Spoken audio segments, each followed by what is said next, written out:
noite, boa noite, boa noite. Vamos nós para mais um Redireção para a Glória de Deus. Hoje com um convidado muito especial, com um ministério que, assim, quebrou meu coração, me fez sentir vergonha de ser a pessoa que eu sou, sabendo que eu posso fazer muito mais. Hoje eu tenho aqui no Redireção o Sérgio Hoffman. O Sérgio tem um ministério, inclusive você aí que nos assiste, vai lá para o Instagram e conheça a fundo o ministério dele, @atrás das grades. Pessoal da edição, bota o @atrás das grades aí. Sérgio, eu quero agradecer a disponibilidade e o privilégio de ter você aqui para falar daquilo que você faz de forma tão incrível. Então, seja muito bem-vindo ao Redireção. É o que eu te falei, aqui nós somos assim, ó, nós vamos falando, tá?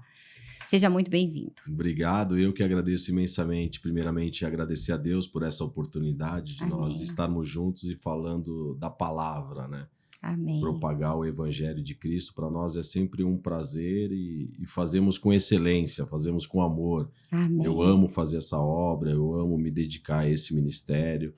O chamado é do Senhor, mas eu sei que eu sou um cooperador dele. Glória a Deus por isso. Mas antes da gente falar do chamado, do ministério, nós vamos falar do Sérgio. Tá. Quem é o Sérgio? Casado com quem? Pai de quantos filhos? Eu tenho 52 anos, eu fiquei 10 anos viciado nas drogas, na cocaína, no crack, Gente, na eu maconha. não sabia disso. Eu realmente vivi o fundo do poço. Eu perdi meu pai muito cedo. Eu perdi meu pai quando eu tinha 18 anos. Meu pai era polícia e meu pai foi assassinado com 8 tiros. E aí eu entrei nas drogas e nesse período que eu fiquei 10 anos eu falo que eu fiquei dormindo, né? Porque a gente fica fora de si completamente, né? A gente não vê as coisas acontecendo. Minha mãe era viva, sofreu muito com esse período que eu fiquei nas drogas, no fundo do poço. E depois de um tempo, de alguns anos, eu também perdi minha mãe. Meu Deus. E Você foi aí, alcançado nesse período? Nesse período em que eu perdi meu pai, eu fiquei o tempo inteiro nas drogas. E depois eu conheci o Senhor Jesus. Minha mãe era viva. Ela viu a sua conversão. Ela viu. Tanto é que minha mãe foi fazer uma cirurgia simples. Minha mãe foi fazer uma cirurgia de diverticulite. Nós somos 2 irmãos, eu e o Marcelo, que é meu irmão. E minha mãe chegou para minha esposa e falou assim, pede para chamar o Sérgio, meu filho. Nossa.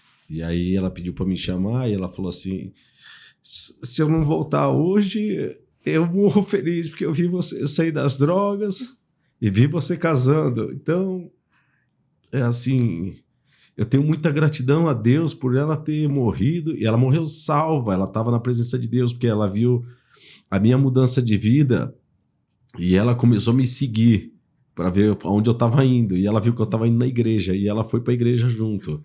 Que coisa linda. Então, assim, e eu não falei pra ninguém que eu tava indo pra igreja, que eu acredito que quando Cristo transforma a nossa vida, a gente não precisa anunciar. Ele não acende uma lâmpada pra pôr debaixo de uma mesa, ele põe no velador pra que todos possam ver. Amém. E minha mãe viu essa mudança, ela falou, você não sai mais de casa? O que tá acontecendo? Você não bebe mais?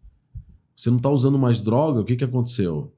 E aí eu falei pra ela que eu tava frequentando a igreja, que eu tava me sentindo bem. Como que você foi parar na igreja? Quem te levou pra igreja? Na verdade, eu tava de sexta pra sábado, de sábado pra domingo, cheirando cocaína em cima de uma Bíblia. Deus do céu. E aí, assistindo um programa de televisão, eu peguei e fui pra uma igreja evangélica. Cheguei numa igreja, eram umas 5 horas da manhã, eu esperei a igreja abrir, assisti o culto. E dali minha vida começou a transformar. Eu fui indo, tive algumas recaídas, mas eu já comecei a me apegar a palavra de Deus. E no primeiro dia que eu assisti o culto, eu dormi. Fazia muito tempo que eu não dormia. Porque o usuário de droga, ele não dorme, né? Ele fica vegetando, né? A saúde mental fica completamente abalada, né? A gente vê o dia clarear, aqueles passarinhos cantando e a gente fala que a gente fica fritando ali, não dorme, sabe?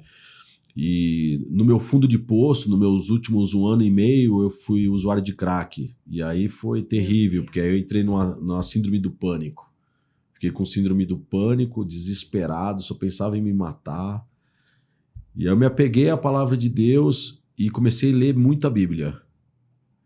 E interessante que eu ganhei uma Bíblia de presente. Eu acredito que por isso que eu sou tão apaixonado por dar a Bíblia de presente. Eu amo a Bíblia, eu amo as escrituras sagradas. Eu deixava o quarto todo escuro e não tinha lugar para me cheirar, então eu cheirava em cima da Bíblia. Meu Jesus. Aí um dia eu abri as escrituras e comecei a ler. E eu chorava em cima da Bíblia e pedia para entender, que eu não conseguia entender. As letras ficavam todas tortas para mim, não tinha o discernimento. E aí eu comecei a orar e pedir discernimento para Deus. E eu fui liberto lendo as escrituras sagradas. Que coisa linda. E aí minha vida começou a transformar. E quando eu fui transformado, eu senti muito desejo de anunciar Cristo. Falei, não, as pessoas precisam sair. As pessoas precisam sair desse buraco. E aí eu comecei a fazer um trabalho na Cracolândia. Eu falei, não, eu vou na Cracolândia, porque eu pegava a droga lá. Eu usei muita droga lá na Cracolândia. E aí eu comecei a fazer o trabalho de evangelização. Quando eu conheci a Cristo, 6 meses depois, eu já estava fazendo esse trabalho de evangelização. Meu Deus, foi rápido Foi assim? muito rápido. Foi muito rápido. Aí você já estava casado ou ainda não? Eu não estava casado, eu frequentava a igreja e minha esposa já era da igreja.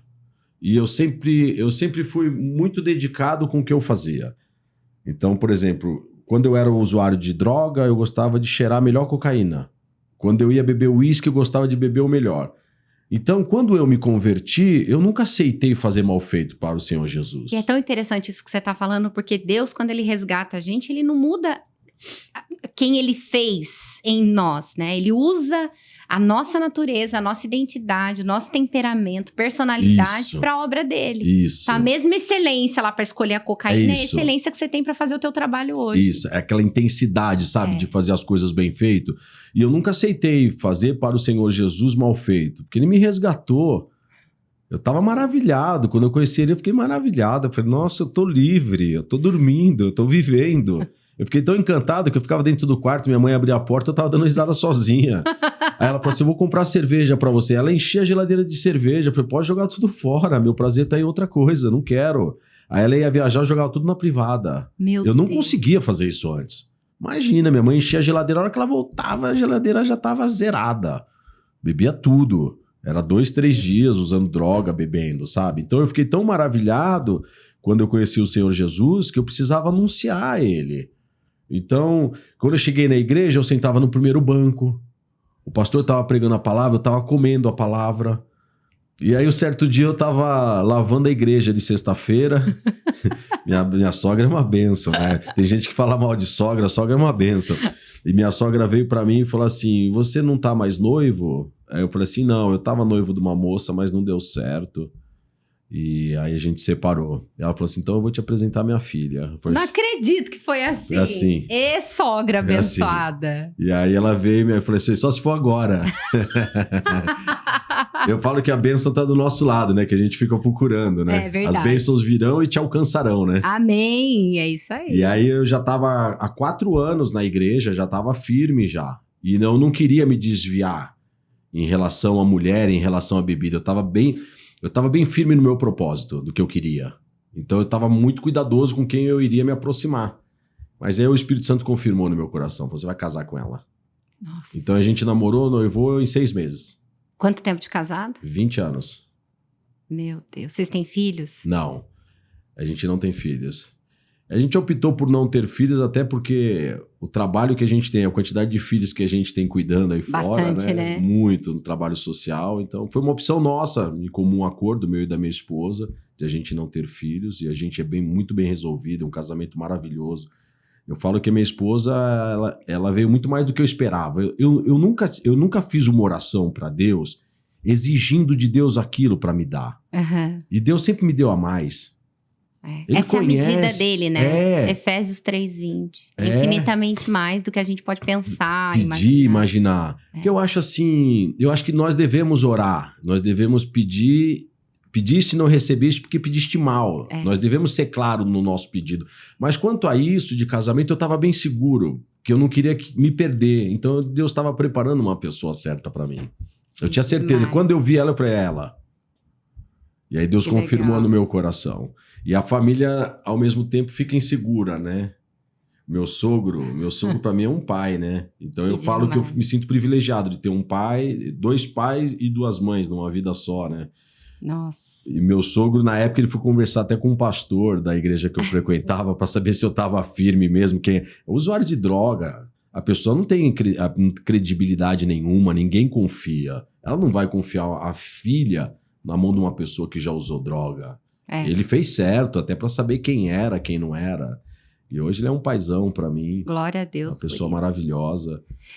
E como é que nasceu o Atrás das Grades? Porque eu vi que, apesar do ministério, que é um ministério denso, exige muito de você, eu vi que, além disso, você tem a tua vida, que tem o teu trabalho, as tuas questões, acho que, se eu não me engano, imobiliárias. Isso. Então, como é que você... Primeiro, como nasceu o Atrás das Grades, e depois como é que você administra tudo isso? Eu comecei a fazer esse trabalho na Cracolândia, né? De fazer oração pelos dependentes químicos. E muitas das mães que me encontravam na igreja falavam assim: você não faz presídio? Meu filho estava na Cracolândia e foi preso.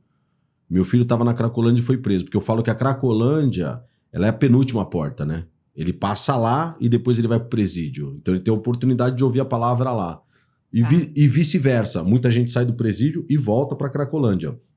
Então, essas duas portas, elas trabalham muito próximo, a Cracolândia e presídio. Eu falo que é Cracolândia, presídio e velório, né?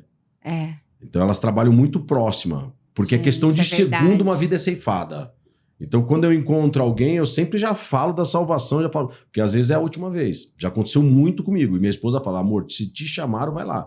Minha esposa até fala, já fala da salvação. Minha esposa já até fala, porque já aconteceu muitas vezes de eu falar e morrer. Meu Deus. Então a gente vem como um alerta, né, para anunciar, né, o atalaia, né, a gente anuncia.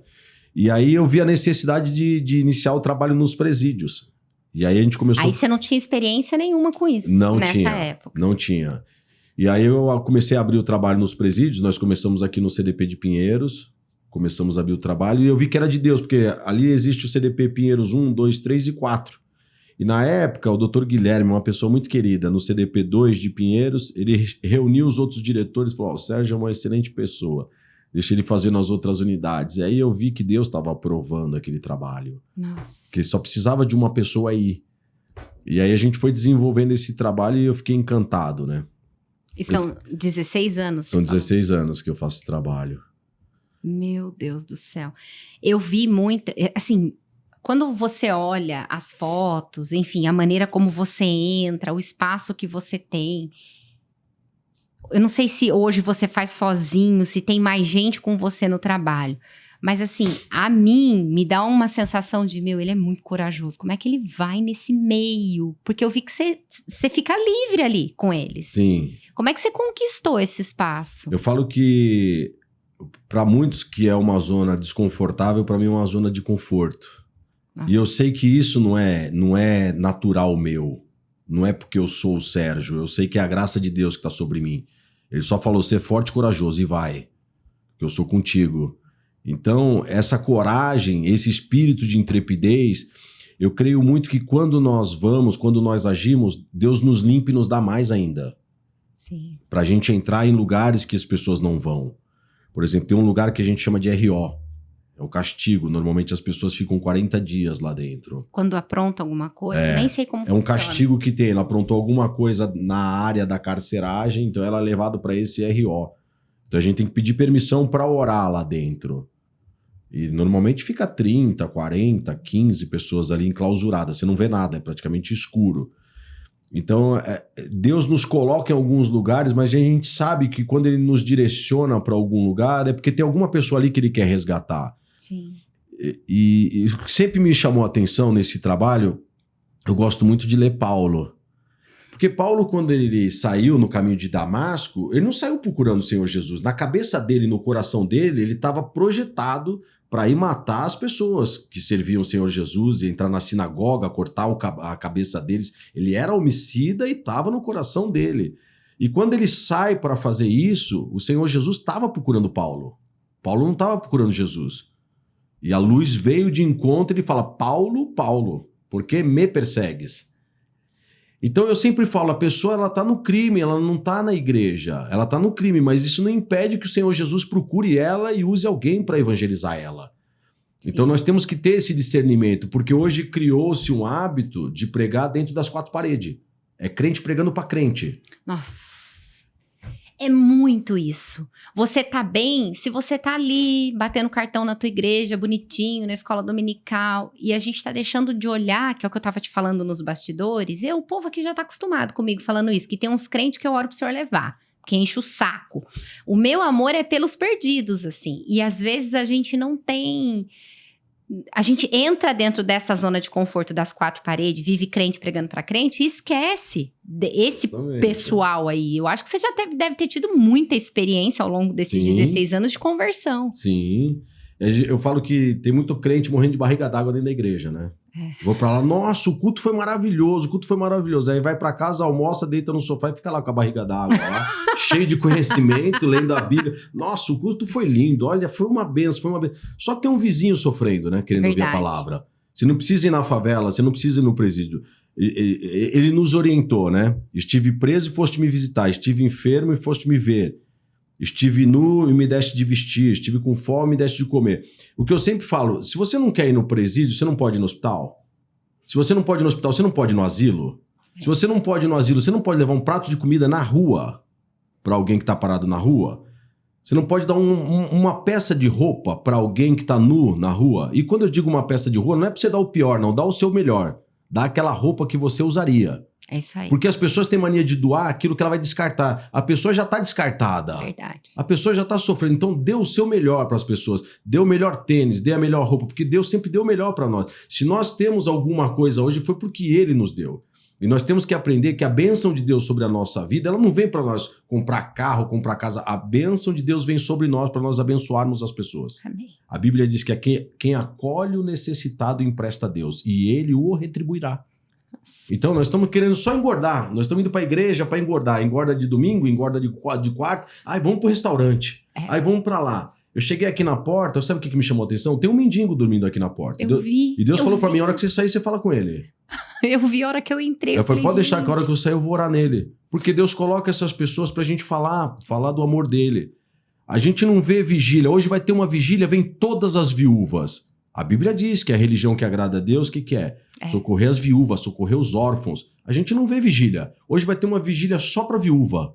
Hoje vai ter uma vigília, traga os órfãos. A gente não vê isso.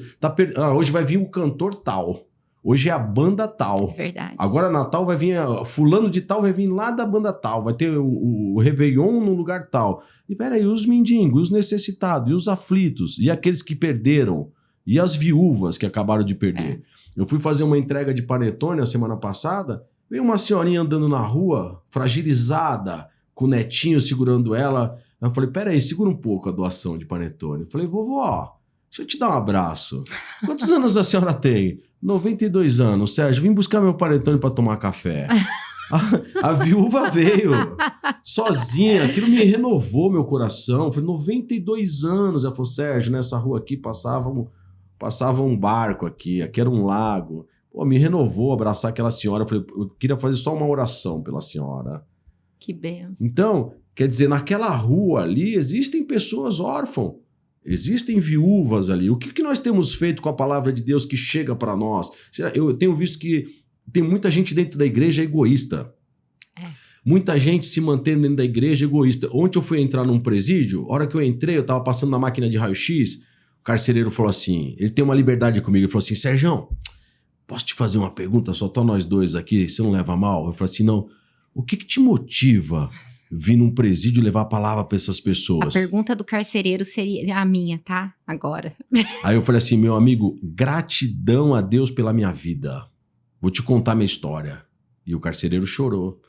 Eu falei assim, eu fui transformado, por isso eu creio na palavra de Deus. E eu venho aqui trazer a palavra que me transformou, porque eu creio na transformação do poder da palavra. E quando eu falo isso, não é sobre o semeador, é sobre a semente. Não é eu só venho aqui jogar a semente. Quem transforma e quem convence é o Espírito Santo. E eu não sei quem vai frutificar, mas eu sei que vai frutificar. Aí ele falou, amém, vou aproveitar, você faz uma oração por mim, Sérgio? Eu falei assim, faço. Então nós temos que ter essa consciência, as pessoas estão aflitas, as pessoas estão desesperadas.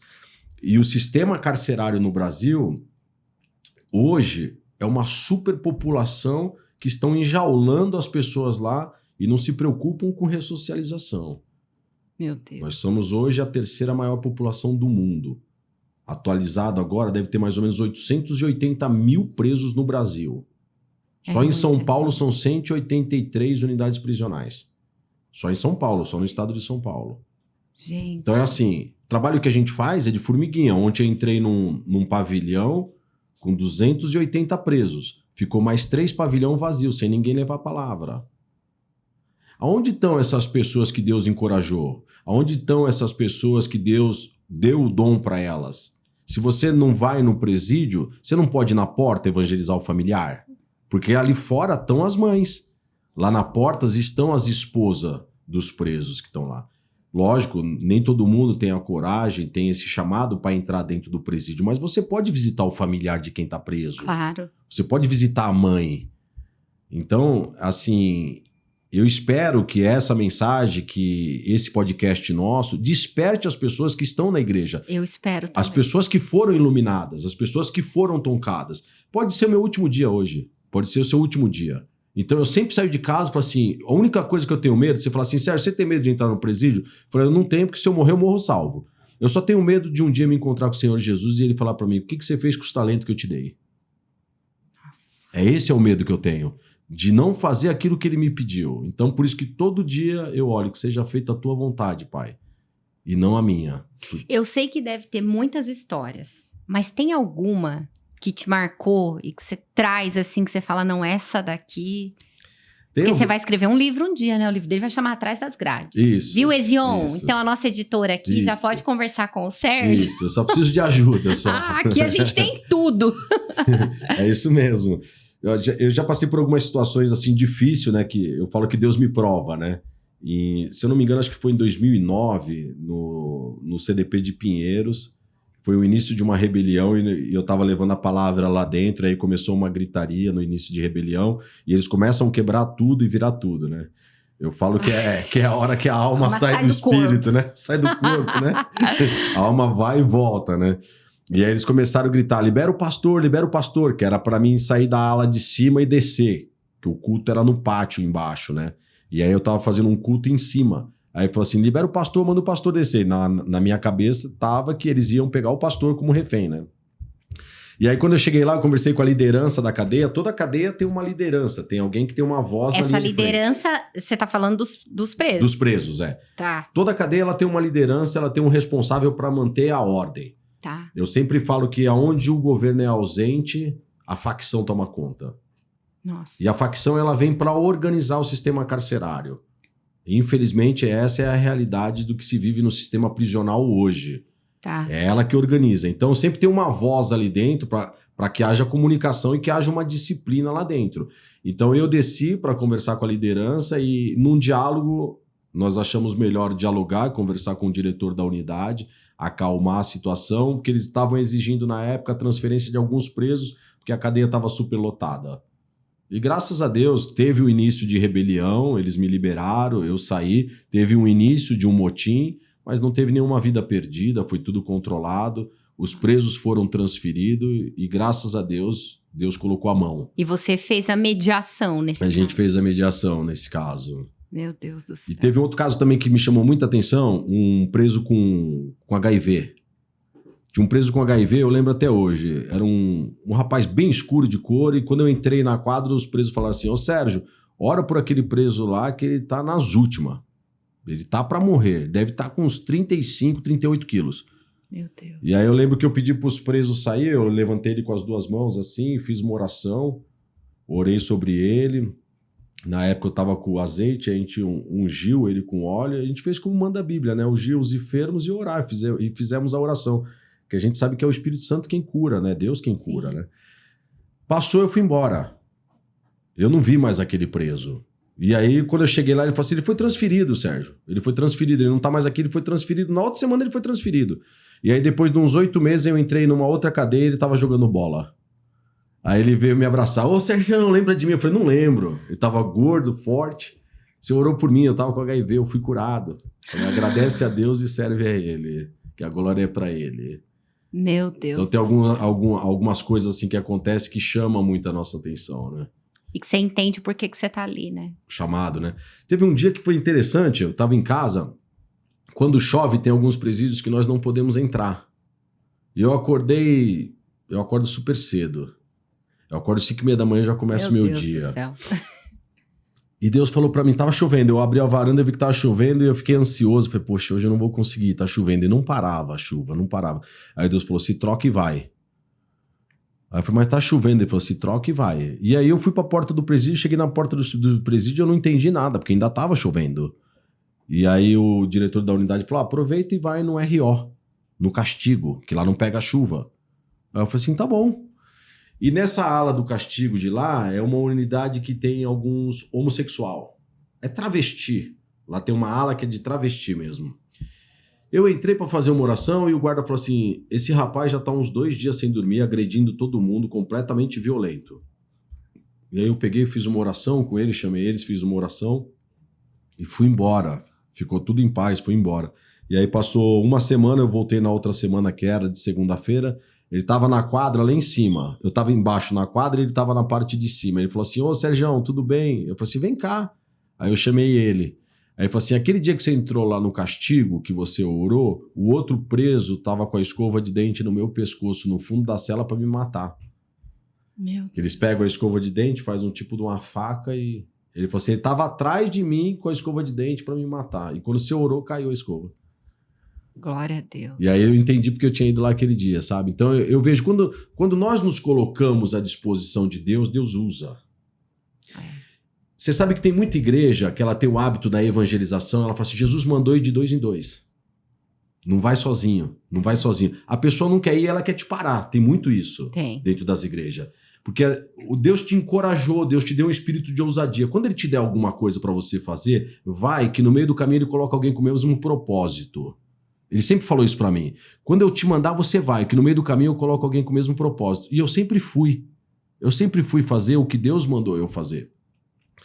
E um dia eu fui realizar uma Santa Ceia, e eu gosto de levar o pãozinho e cortar na hora, sabe? Eu gosto de levar o vinho e o suco da uva e montar na hora. Eu gosto de fazer, sabe, ali na hora. Junto com os presos.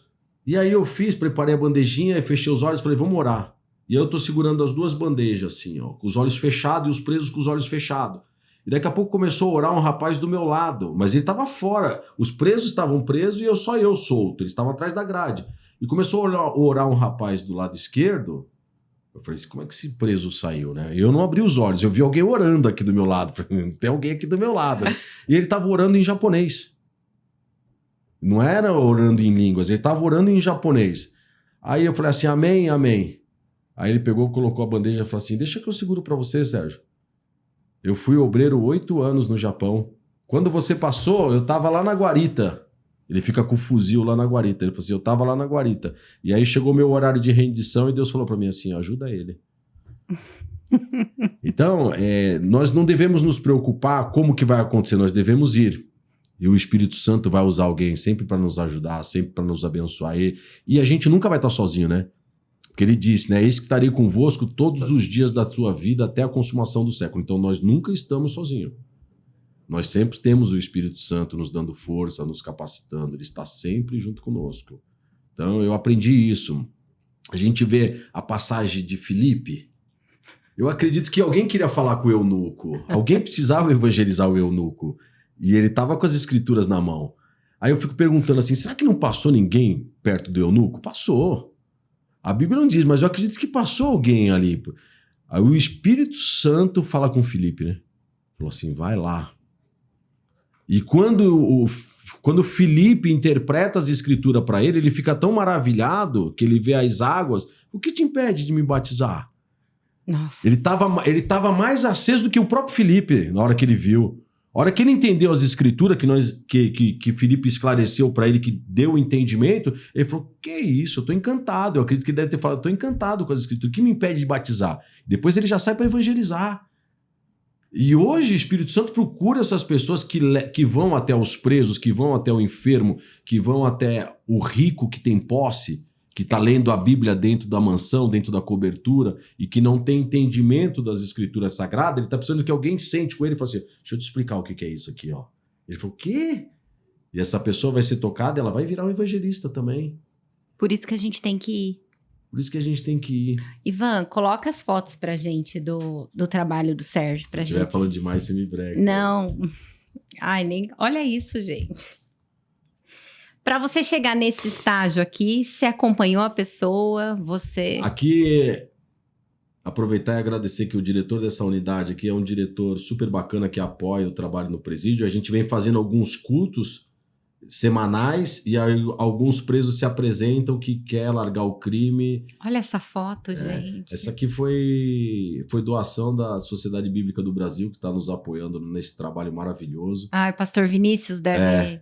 E aí, nesse dia aí, todos os presos aceitaram, porque alguns eles falam, né? Eu não quero a Bíblia. Muita gente que tá no crime... muita gente que tá no crime fala, ó, pastor, eu não vou nem pegar, ô Sérgio, eu não vou nem pegar porque eu ainda tô no crime, eu não quero pegar a palavra. Mas nesse dia aí foi bacana e a gente pediu autorização para fazer no meio do pátio, para que os outros presos pudessem presenciar. Essa aqui é em Santo André, a gente entregou alguns kits de higiene, que os kits de higiene nem sempre o governo consegue entregar.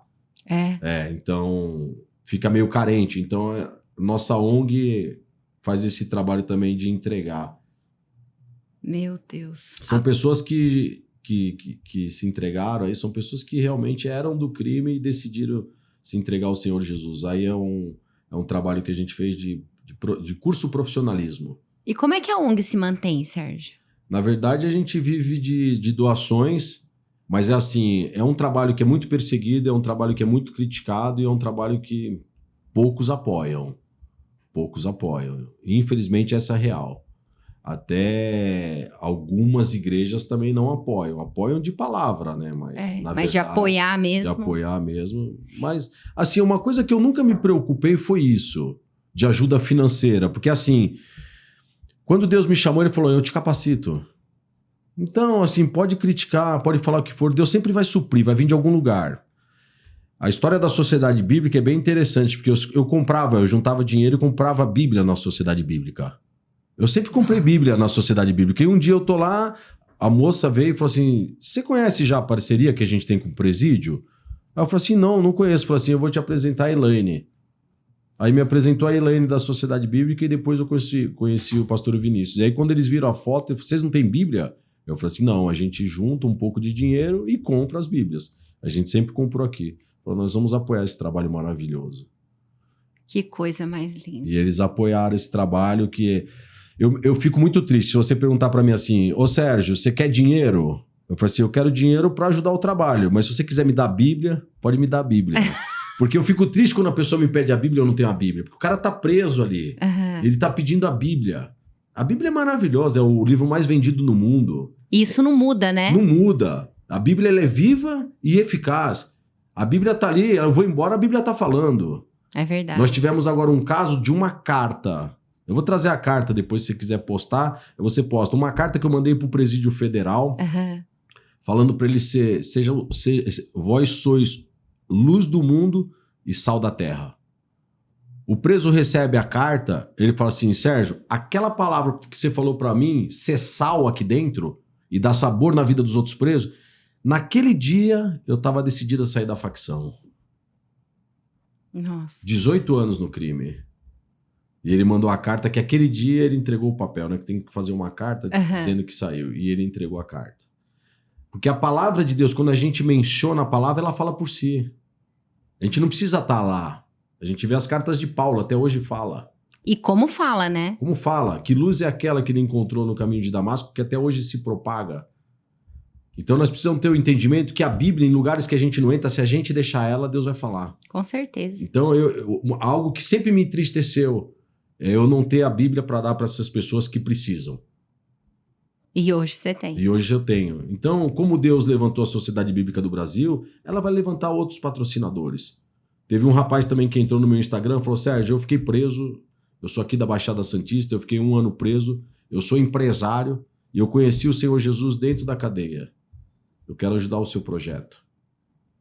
Então, o nosso Instagram que a gente tem não é para ficar famoso. Não é para ter milhões de seguidores, não. A gente precisa ter seguidores do Senhor Jesus. Nosso objetivo é esse. Sedes meus imitadores como eu sou de Cristo. Então, se você quiser ter eu como referência, você pode me acompanhar que você não vai se decepcionar. Porque eu levo as coisas a sério. E se tem um lugar que a gente tem que levar a palavra de Deus a sério, é lá dentro. Porque eles monitoram sua vida de ponta a ponta, tanto lá dentro como aqui fora. Ah, é? É. A gente encontra muito deles aqui fora. Nossa. Porque é uma coisa que não tolera no crime, não tolera você ser hipócrita. Lá dentro da cadeia, ou você leva o evangelho a sério, ou você tá do crime. Lá não tem humor, não. Lá não tem humor, não. Ou você é do crime, ou você é evangélico. E se você for evangélico, você tem que levar as coisas de Deus a sério. Por isso que ali é um solo fértil. É um porque solo fértil. você prega ali, se aquela pessoa se converte, ela se converte mesmo. E normalmente, eu falo que eu conheço muita gente bacana no crime. E muita gente inteligente, muita gente de pegada, muita gente de disposição. Que infelizmente o diabo, vendo essa disposição nela, pegou ela para usar pro lado errado. Sérgio, você acha que esse desvio acontece em que momento na vida do ser humano de um modo geral? Esse desvio de, não, eu vou pro crime, eu vou pra droga. Olha, eu falo que 99% dos crimes que existem hoje nas penitenciárias, cobiça dos olhos.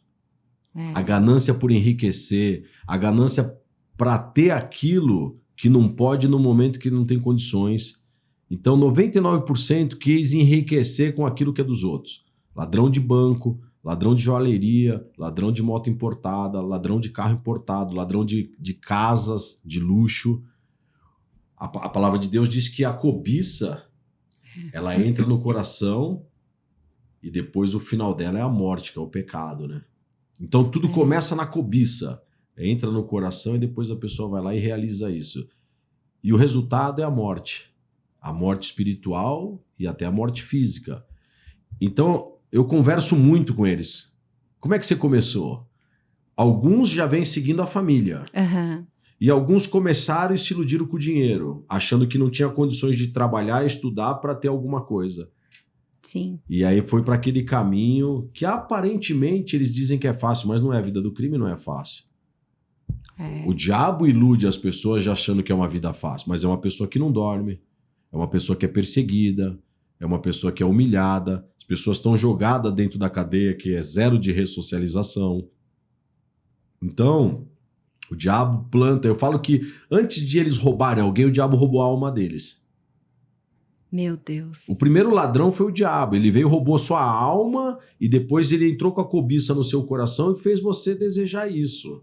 E você também tem contato com os que estão presos por crimes de sociopatia, psicopatia, Sim, enfim, sim. né? A gente tem algumas cadeias que são cadeias de oposição. Cadeias de oposição não são crimes ligados com nenhuma facção. Tá. Elas são de oposição, então às vezes são ex-polícia, ex-facção, que já participou de alguma facção e saiu. Então são pessoas que não são de facção, são da oposição. E existem cadeias de seguro, que são crimes sexuais. Ah, é? Estupro? São crimes violentos. Hoje em dia, infelizmente, o que mais tem acontecido, é triste de falar, mas são crimes contra bebê, recém-nascidos. Sério? O número de estupros, número de violência contra crianças, contra bebê, é um negócio assustador.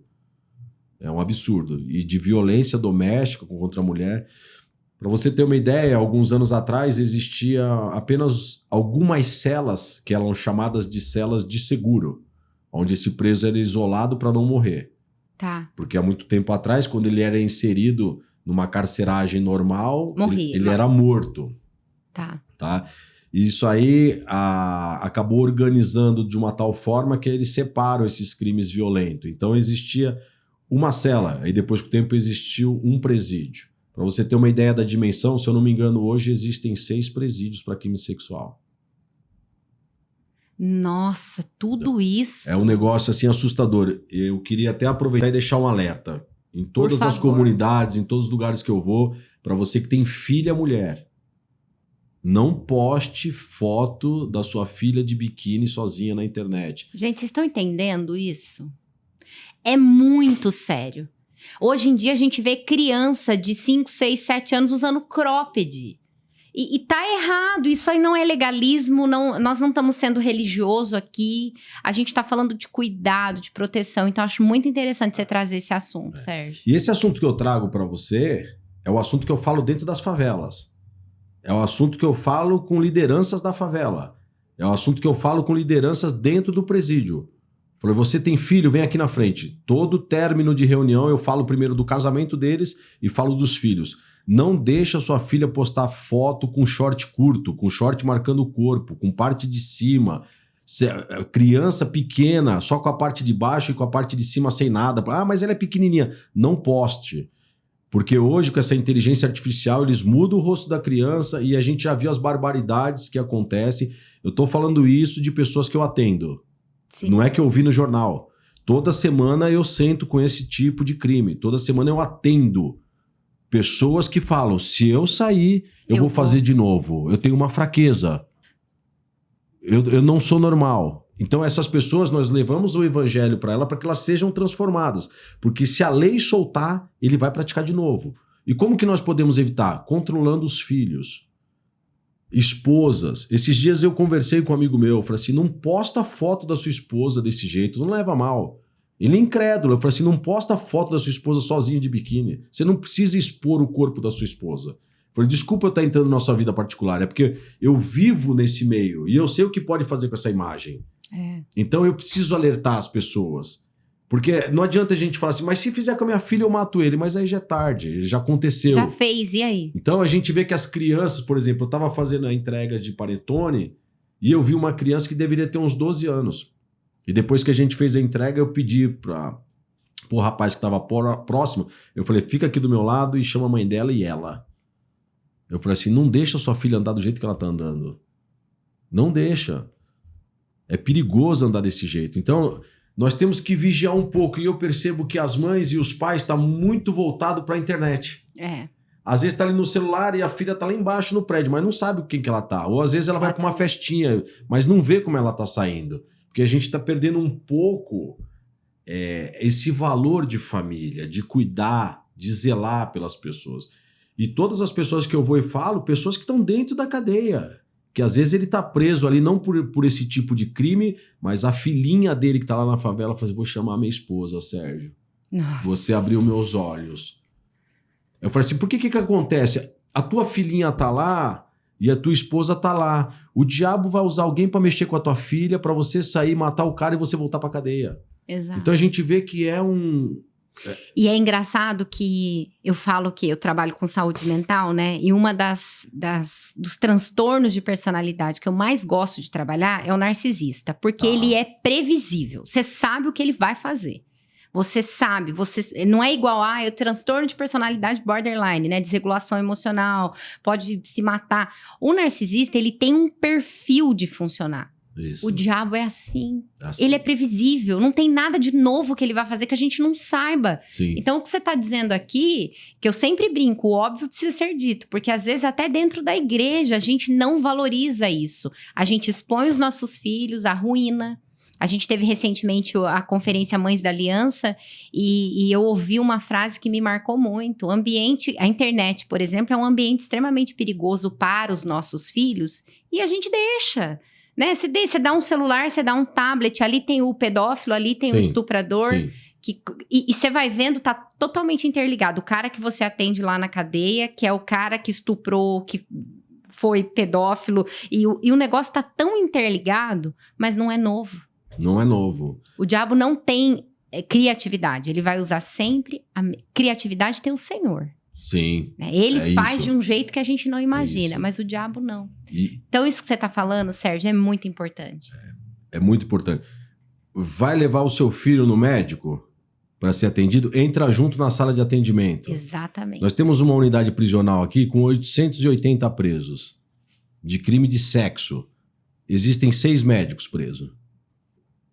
Porque violentaram crianças. Porque a hora de atender a criança, a mãe estava no telefone e falou assim, deixa meu filho atender sozinho. A mãe estava sentada lá no sofá e não entrou, ficou desavisada lá. Meu Deus. E eu conversei com esses médicos. E eles falaram para mim, ele já vem aqui faz tempo, acontece isso, isso e isso. E ele reclama que a mãe não dá atenção. O diabo, ele sempre vai usar a brecha na sua fraqueza. Aonde você tá fraco, ele sabe, né? Ele sabe. Então, nós temos que vigiar mais. Não dá carona para pessoa que você não conhece. Ah, mas ela é minha vizinha, ela saiu do meu prédio. Não dê carona para pessoa que você não conhece. Não empreste o seu carro para uma pessoa que você não conhece. Não empreste a sua moto para uma pessoa que você não conhece. Um rapaz amigo de infância emprestou o carro para um amigo dele. O amigo dele trabalhava no quartel, tinha 19 anos. Emprestou o carro para ele foi para Florianópolis, matou a namorada e devolveu o carro. Misericórdia. Quando eu conheci ele, já estava 1 ano e 2 meses preso. A sorte que quando ele desce o elevador, ele tá de capuz. E ele entra no carro, não vê o rosto dele. Aí começaram a levantar e viram a câmera do pedágio, viu que não era o rapaz que tinha emprestado o carro. Mas ele até de provar, ele ficou 1 ano e 2 meses preso. Nossa. Então são detalhes que nós temos que nos atentar, porque é o que você falou. E principalmente dentro de igreja. Nem todo mundo que está dentro da igreja está para buscar a palavra de Deus. Ah, ele é crente, ele é isso. Não. Dr. Guilherme Shelby, o procurador da Justiça, fala muito isso. Fala, sala fechada é ambiente propício para abuso sexual na infância. Dentro da cadeia, a gente tem... Quando nós passamos na cadeia, quando a gente passa na porta, fala assim, esses caras merecem morrer. Muita gente fala isso, esses caras merecem morrer, aí só tem ladrão. Não. Na cadeia tem pastor que está preso. Na cadeia tem bispo que está preso. Tem obreiros que estão presos. Tem pessoas que estavam firmes no altar e se desviaram e estão lá presos.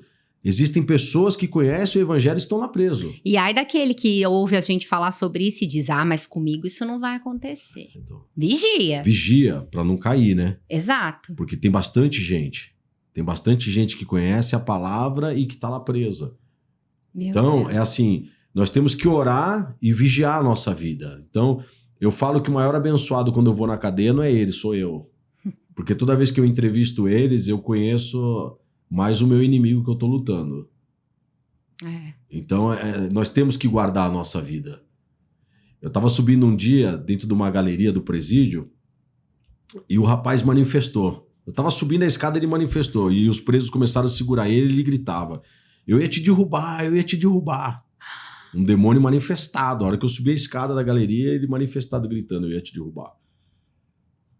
Então, é assim... Você foi lá e expulsou? A hora que eu fui expulsar ele pra mandar ele embora, eu falei assim, por que você não derrubou, então? Aí ele falou assim, o homem de branco tá com você. E aí ele expulsou e mandou embora, né? Meu Deus. Então, a gente vê, porque nós entramos num lugar que a gente bate de frente com o inferno, né? E a nossa missão é essa, né? Jesus falou, né? Pra pregar o evangelho, libertar os cativos, os oprimidos, expulsar os demônios. Ele não mandou a gente entrevistar, ele mandou a gente expulsar. Tem algumas igrejas que ficam entrevistando, ficam dialogando. Não tem que entrevistar. É pra mandar embora. De onde você veio? Não tem. Quem fala é o Espírito Santo. O diabo não pode ficar fazendo showzinho. A gente tem que expulsar ele. Então, a gente vai encontrar essas dificuldades. Uma vez eu estava na penitenciária feminina de Santana, no meio da quadra, e manifestou uma mulher. A gente estava pregando, a mulher manifestou. Nossa. E aí as presas falaram assim, ela manifesta assim direto, Sérgio. Aí eu falei assim, você conhece ela? Eu falei assim, conheço, ela veio da Angola. Ela veio da Angola. E lá ela comia carne de defunto. Mas você olhava a pessoa, eu sempre falo que me corrija se eu estiver errado, mas eu aprendi no mundo espiritual que existe manifestação e existe possessão.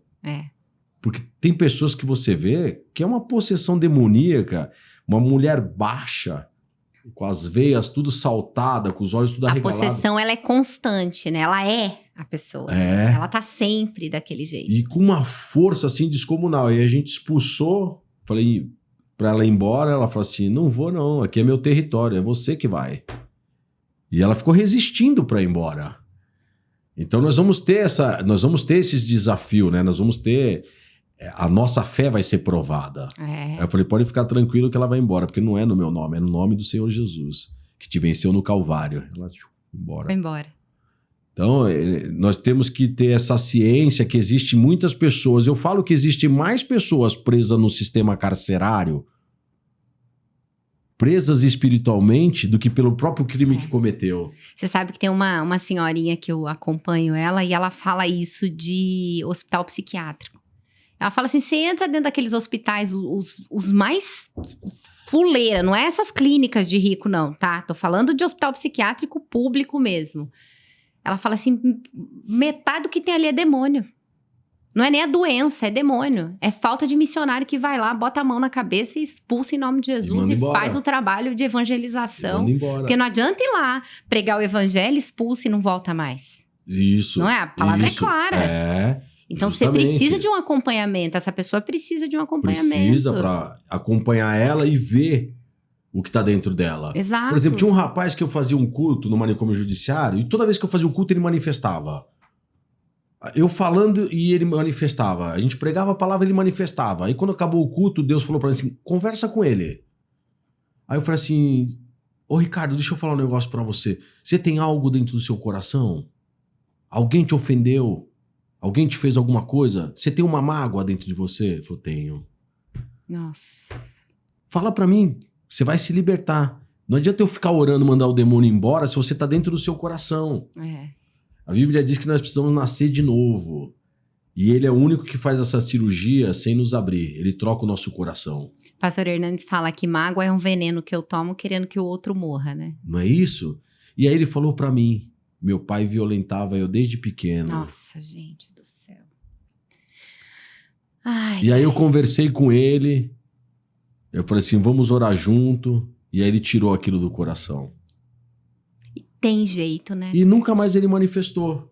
Então é o que você falou, não adianta a gente expulsar o demônio da pessoa, porque eu acredito que a pessoa não é liberta quando o demônio sai, mas quando o Espírito Santo entra, né? Exatamente, é isso aí. Porque senão a gente vai ficar mandando embora, ele vai ficar dando showzinho. Ele vai e volta. O Espírito Santo tem que entrar. Onde chega a luz, as trevas se dissipam, né? Amém. Jesus falou, haja luz. Amém. Eu vou agradecer os nossos apoiadores aqui. A gente já volta com o bate-papo com o Sérgio, que, gente, sensacional. Eu já quero ir pro presídio. E eu vou mesmo. Vou começar com a Riveste Revestimento. Você que nos assiste, quer fazer obra na tua casa sem quebra-quebra, você tem que conhecer o trabalho da Riveste Revestimento. Todos os nossos apoiadores são apoiadores que professam a palavra de Deus como fé e prática. Então, eles apoiam a obra de Deus e a gente só tá aqui porque a gente tem o suporte de vocês. Então, Riveste Revestimento, muito obrigada pelo apoio. Pode rodar, Ivan. Cozinha nova em um dia, quer ver? Então bora pro vídeo. A Riveste salva qualquer cozinha. E olha que essa até que tava boa, mas com as placas planas marmorizadas da Riveste, vai ficar ainda mais bonita, você vai ver. E é assim mesmo, sem quebra-quebra. É só você ir colando as placas da Riveste, uma depois da outra. E quando você precisar cortar pra fazer os ajustes, só usar uma tico-tico. Passa a cola na placa e na parede e gruda a Riveste aí pra ir transformando o ambiente sem fazer nenhuma sujeira. É fácil, rápido e limpo. Os encaixes nas laterais das placas Riveste deixam tudo muito alinhado. Ideal pra quem não quer ver aquelas coisas tudo torto na parede. Se você tem toque que nem eu, Riveste é um alívio, porque o revestimento fica retinho e uniforme. Ufa! E olha só, a exclusiva nanotecnologia utilizada pela Riveste na fabricação dos revestimentos torna as placas antifúngicas e antiaderentes. Por isso, onde tem Riveste, a limpeza fica muito mais fácil, já que impede a formação de fungos e não deixa a sujeira se fixar. E você pode ter todas as vantagens em um único dia de instalação. Um só dia, sem pedreiro, sem poeira, sem dor de cabeça com obra. É isso aí, a cozinha já tá pronta e a dona Miriam e o seu Rogério ficaram muito contentes com o resultado. Ficou ótimo o serviço. Gostamos muito. Para mais informações, entra aqui no site da Riveste ou então chama no WhatsApp pra gente passar um orçamento pra você. Agora a gente vai falar da Roy Seguros. A Roy, eu tenho um carinho muito especial por eles, porque eles estão com o Redireção desde que o Redireção começou. É uma empresa que tem os valores pautados na palavra e é uma empresa de seguro-saúde, seguro de vida, enfim. Você que nos assiste e precisa de qualquer suporte nessa área, você precisa conhecer a Roy Seguros. Fala com a Rosana lá e eu tenho certeza que eles terão a necessidade de vocês aí atendida dentro dessa área de seguro. Pode rodar. E aí, tudo bem? Muito trânsito hoje para se preocupar? E o seu seguro está em dia? A Roy Seguros está aqui para cuidar do seu patrimônio. E assim pode aproveitar a vida e ficar tranquilo. Ligue agora mesmo para nossos especialistas. Mande uma mensagem para a gente pelo WhatsApp. Ou acesse nosso site, faça sua cotação e proteja seu patrimônio. Roy Seguros, a sua nova corretora. Por último, arranjo do dia, Sarinha, Su, vocês são queridas demais. Arranjo do dia é uma empresa que nasceu fazendo a obra na pandemia, suportando uma pessoa em necessidade. Tem um episódio gravado com a Sarinha, volta aí pra trás os episódios, e ela conta o testemunho de como nasceu o Arranjo do Dia, que é uma empresa de assinatura floral. Tem uma loja física lá no CJ Shop, então você que precisa de flores para colorir a sua casa, flores da estação, de verdade, entre em contato com o pessoal do Arranjo do Dia, ou mesmo você que precisa de um arranjo para mandar para alguém numa ocasião especial, você precisa conhecer também o trabalho das meninas. A cada dia, selecionamos as melhores flores, pensando em como cada uma pode tocar o coração de quem vai receber. Aqui, cada arranjo é uma obra de arte, criada com muita dedicação e um toque pessoal. Quer trazer beleza para sua vida? Visite a gente e encontre o arranjo perfeito para iluminar o seu dia.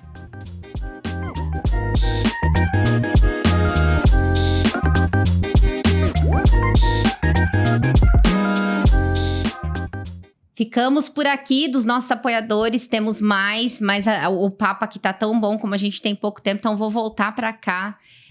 Sérgio, que coisa mais linda isso que você faz, que coragem, que coisa maravilhosa. Depois a gente vai conversar nos bastidores, porque eu quero. Tem muito a ver com o meu trabalho de saúde mental, Sim. porque eu até te perguntei, né? Como é que deve ser você falar com uma pessoa que matou, que Sim. esquartejou. E a gente, enquanto humano, Sim. eu, Edilane, enquanto humana, eu ia desejar a morte mesmo dessa pessoa. Sim. Mas o Senhor veio e resgatou a minha vida, que é tão pecadora quanto essas pessoas. Então, assim, o Senhor também veio para esses, principalmente para esses, né? Como é que é para você, ok, o cara que roubou, que matou, que não sei o quê, mas como é que é para você conversar com uma pessoa de crime sexual, principalmente, com relação à criança? Como é que é para você? Eu imagino que tem situações que você deva ouvir o detalhe do crime dessa Sim, pessoa. Olha, sim. eu matei, eu esquartejei. Sim. A gente até conversou sobre um testemunho de uma pessoa que perguntou para você se haveria perdão para essa pessoa. Isso. Como é que é dizer, tem perdão para você? Eu falo que um dos trabalhos mais difíceis de todo tipo de crime que eu visito, esses presídios, realmente essa ala de seguro, a ala de crime sexual, é uma ala que sempre mexeu muito comigo, eu sempre tive dificuldade de trabalhar. Mas o Senhor Jesus sempre falou para mim assim, vai porque é você. Nossa. Então, no começo eu tive muita dificuldade, mas eu aprendi uma coisa, que lendo as escrituras, Deus falou comigo um certo dia. Jesus, primeiro ele amou as pessoas, depois ele falou do evangelho. Então nós temos que amar a pessoa primeiro e depois falar do evangelho. Porque se a gente for olhar os defeitos das pessoas e o erro, a gente quer pegar um pedaço de pau e já acabar com ela. Exatamente. Então nós temos que aprender a amar as pessoas. Quando Jesus encontra a mulher do poço de Samaria, ele sabia que ela era uma prostituta. Eu acredito que ela foi buscar água ao meio-dia, porque era o horário que ela menos ia encontrar as pessoas, porque as pessoas já conheciam o que ela praticava. Uhum. E mesma coisa acontece hoje nos presídios e na sociedade, principalmente para quem é egresso, já foi para o sistema carcerário e saiu. Existe uma perseguição e existe um trauma dentro dessa pessoa. E aí Jesus encontra ela e fala assim, bem disseste, já teve 5 maridos e este que você tem não é o teu marido. Tocou dentro dela, ela falou assim, esse homem conhece minha vida. Nossa. Mas primeiro ele amou ela. E depois ele arrumou um jeito de chegar para sentir a dor dela. Ele falou, tem uma água que se você beber, já era. É a água da vida. Ela vai fluir em você e para a vida eterna. A mulher ficou despertada, despertou nela aquilo. Uhum. Que era um problema que ela vinha querendo resolver no sexo com um monte de homens. E quando ela bebe a água da vida, a palavra, na mesma hora ela sai para evangelizar. Que ela ficou tão feliz, ela ficou tão contente. Então, você veja, Jesus era o dono do poço, dono da água viva. Encontrou uma mulher no fundo do poço, ao lado de um poço. Ele deu a água da vida e transformou aquela mulher. Nossa. Essas pessoas que estão presas, elas estão procurando a água. Elas vêm saciando algo dentro dela que é falso, que é ilusão. Uns procuram saciar esse vazio com roubo de Rolex, com roubo de carro, com roubo de carga. Essas pessoas com crime de pedofilia, com abuso sexual, elas têm algo dentro dela que elas preenchem fazendo isso. Quando elas têm um encontro com a palavra de Deus e aquilo preenche, elas se sentem envergonhadas do que elas fizeram. Nossa. Porque eu já vi pessoas sendo transformadas lá dentro, ela falou, tenho até vergonha de falar o que eu fiz, pastor. Então, nós precisamos amar essas pessoas primeiro, se aproximar dessas pessoas para entender a dor delas, então nós colocamos a palavra de Deus ali. Que aí é o Espírito Santo que faz a obra não é nossa. É aquilo que você falou antes de começar, né? Precisa haver o arrependimento. Precisa haver o arrependimento. E hoje se prega muito, quem quer aceitar Jesus? Quem quer aceitar Jesus? Que na verdade nós temos que pedir para que Deus tenha misericórdia e nos escolha, né? Essa é a realidade. Ó, Deus tem misericórdia e me escolhe. Porque Paulo não pediu para ser aceito, ele nem levantou a mão. Jesus foi lá e escolheu ele, um homicida. Tanto é que as pessoas viram ele pregando e falaram, mas não era aquele que blasfemava, não era aquele que mata. As pessoas não entenderam. E isso acontece hoje dentro do sistema carcerário. Tem um garoto numa cadeia da Baixada Santista que ele era de uma facção e ele se entregou, ele já está 4 anos na igreja. Ele me ajuda de obreiro lá dentro hoje. As pessoas olham e falam assim, poxa, eu não acredito que é você. E outro dia eu passei e ele estava trabalhando na sala ao lado do diretor. E aí eu aproveitei e falei assim, ó, diretor, esse garoto é muito bacana. Ele falou assim, rapaz, você visse ele quando chegou aqui, Sérgio? Nossa. Então a gente vê a transformação dessas pessoas. Então o segredo é, nós temos que amar as pessoas como Jesus amava. Que o amor tudo supera, o amor tudo pode. Se a gente amar as pessoas e olhar para elas com um olhar de amor, a gente vai entender porque que elas praticaram aquilo. Isso Paulo coloca pra gente lá em Coríntios também, né? Não é? É o dom, assim, supremo, é o dom do amor, né? Porque, de fato, é difícil amar, né? Tem que escolher, não é sentir, não. É difícil. Eu quero sentir o amor por aquela pessoa. Não, é uma escolha, é um posicionamento. Eu vou amar aquela pessoa, porque Jesus amaria, né? E não é o tão simples assim, eu aceito Jesus. Não, a pessoa, às vezes ela vai aceitar ali, ela levanta a mão, mas por dentro dela ela tá cheia de trauma. Se ela não houver um arrependimento sincero dentro dela, não houver a certeza dentro dela e que realmente ela pegou nojo do pecado, que ela realmente deixou a vida velha, ela não vai ser transformada, ela vai sair da cadeia e vou encontrar ela em outra cadeia. Eu achei legal o exemplo que você deu ali fora de Judas e Pedro, queria que você falasse. Eu sempre uso muito esse exemplo, né? Que Judas, quando ele cometeu o pecado de ter roubado a oferta, ele vai e faz toda a cena, né? Ele chora, devolve a oferta. Eu creio que ali tinham várias pessoas que falaram, poxa, ele se arrependeu. E a Bíblia diz que ele chora. E depois de um tempo ele vai e tira a própria vida, né? Ele acabou se suicidando, né? Então é o remorso. Não é o arrependimento. Não é o arrependimento. Você vê que o remorso, ele para, ele não há uma aliança completa. Ele para ali e muita gente fala assim, não tô mais no crime, eu não quero mais fazer isso, eu tô na igreja. E pronto. Mas não há um arrependimento completo. E Pedro, ele nega Jesus por 3 vezes, né? E quando Jesus aparece para ele, na cabeça de Pedro, estava querendo dizer o quê? Ele vai me cobrar daquilo que eu fiz, eu tenho certeza. Porque nós somos assim, né? Ele falou assim... E aí, quando ele começa a perguntar, Pedro, tu me amas? Ele falou, nossa, ele tá querendo me cutucar para lembrar daquilo que eu fiz lá atrás. Sim, Senhor, eu te amo. E ele vai respondendo para ele, então apacenta minhas ovelhas. Você vê que Jesus não colocou nele o peso. Você me traiu, você fez isso, fez aquilo. Porque Jesus conhecia a intenção dele. Porque quem acusa não é Deus, né? Não é Deus, é o diabo. E depois a gente vê lá na frente como Pedro se arrependeu tanto que a gente vê que concluiu o arrependimento, né? Fez a aliança completa, que houve o verdadeiro arrependimento, o quanto Pedro foi usado lá na frente. Meu Deus. O cronômetro zerou ali, eu nem vi que horas. Perdão, viu, Ivan? Sérgio, queria te agradecer de novo. Orar ao Senhor que Ele te sustente, que seu ministério siga. Vai estar nas minhas orações. A gente ainda vai fazer trabalho junto, porque eu fiquei muito... A hora que eu vi, eu falei, meu Deus do céu. Então, que Deus te abençoe. Amém. Que o seu ano de 2025 seja cheio de trabalho para a glória de Deus.